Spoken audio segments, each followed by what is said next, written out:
Efendim.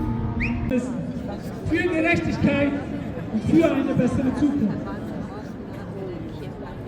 Deswegen, mein letzter Appell, vergiss es nicht.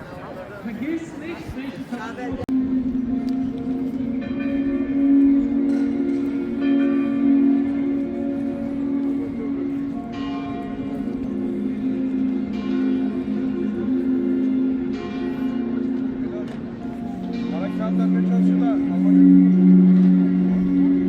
Es ist egal, wo ihr herkommt und an was ihr glaubt.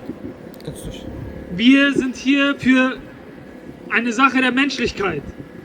Und einer von unseren Brüdern, der genauso wie wir aktiv ist, dessen Sohn hat sich bereit erklärt, hier ein Gedicht vorzutragen, wozu ich sehr dankbar bin, denn dafür muss man auch sehr stark sein, den Mut zu haben, hier zu sprechen. Und deswegen bitte ich euch alle, für sein Gedicht über Palästina einen lautstarken Applaus für Ali Yassir.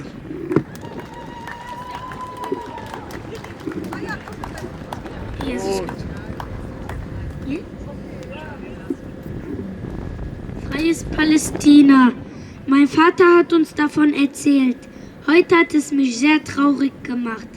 Kinder dort erleben jeden Tag schwere und schmerzvolle Zeiten. Sie möchten lachen, genau wie ich.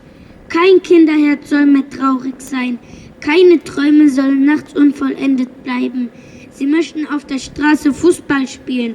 Sie wünschen sich eigentlich nur Frieden und Spiel. Bitte lasst den Krieg enden. Lasst die Waffen schweigen. Lasst die Menschen wie Geschwister zusammenleben, damit die Angst verschwindet. Möge Liebe überall sein, damit die Welt schöner wird. Alle Kinder sollen gleich und glücklich sein. Möge das Gute siegen und das Böse verlieren. Bitte lasst das schöne Palästina frei sein.